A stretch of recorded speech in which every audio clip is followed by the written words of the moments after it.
संभाजीनगरमध्ये आज जी प्रकार आपल्याला बघायला मिळतो। मी शहराचे पोलीस आयुक्त यांना विनंती करतो, कृपया अतिक्रमणाच्या नावाखाली होत असलेल्या दहशतीला आपण सहकार्य करू नये। आपण पोलीस बंदोबस्त घेऊ नये।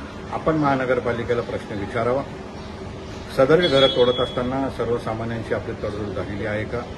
उच्च न्यायालयाने निर्णय दिलेला आहे। न्यायालयाने सांगितले की प्रक्रिया पार झाली पाहिजे। प्रक्रियेचा अर्थ असतो त्या लोकांशी बसून संवाद साधावा, त्यांना नोटीस द्यावी व मागेल तो मोबदला तडजोड करून त्या ठिकाणी देण्यात यावा। आर्थिक मोबदला आम्हाला दिला तर आम्ही शहराच्या विकासासाठी सहकार्य करू, परंतु मोबदला द्यायचा नाही। काही बिल्डर्सला धनी करण्यासाठी टीडीआर कंपल्सरी करायचा। अहो, माझं घर 10 फुटाचं असेल तर मी 10 फुटाचा टीडीआर घेऊन काय करू? त्यामुळे ही दडपशाही थांबली पाहिजे। आणि माझा थेट मनपा आयुक्तांना सवाल आहे, हा नकाशा ज्याचा आधार घेऊन आपण तोडफोड करताय हा शासनाच्या वतीने फायनल झालेला आहे का? माझ्या माहितीप्रमाणे फायनल झालेला नाही। झाला असेल तर आपण शहरामध्ये बांधकाम परवानगी का देत नाही? मी ठणकावून सांगतो, आपण तोडफोड थांबवावी।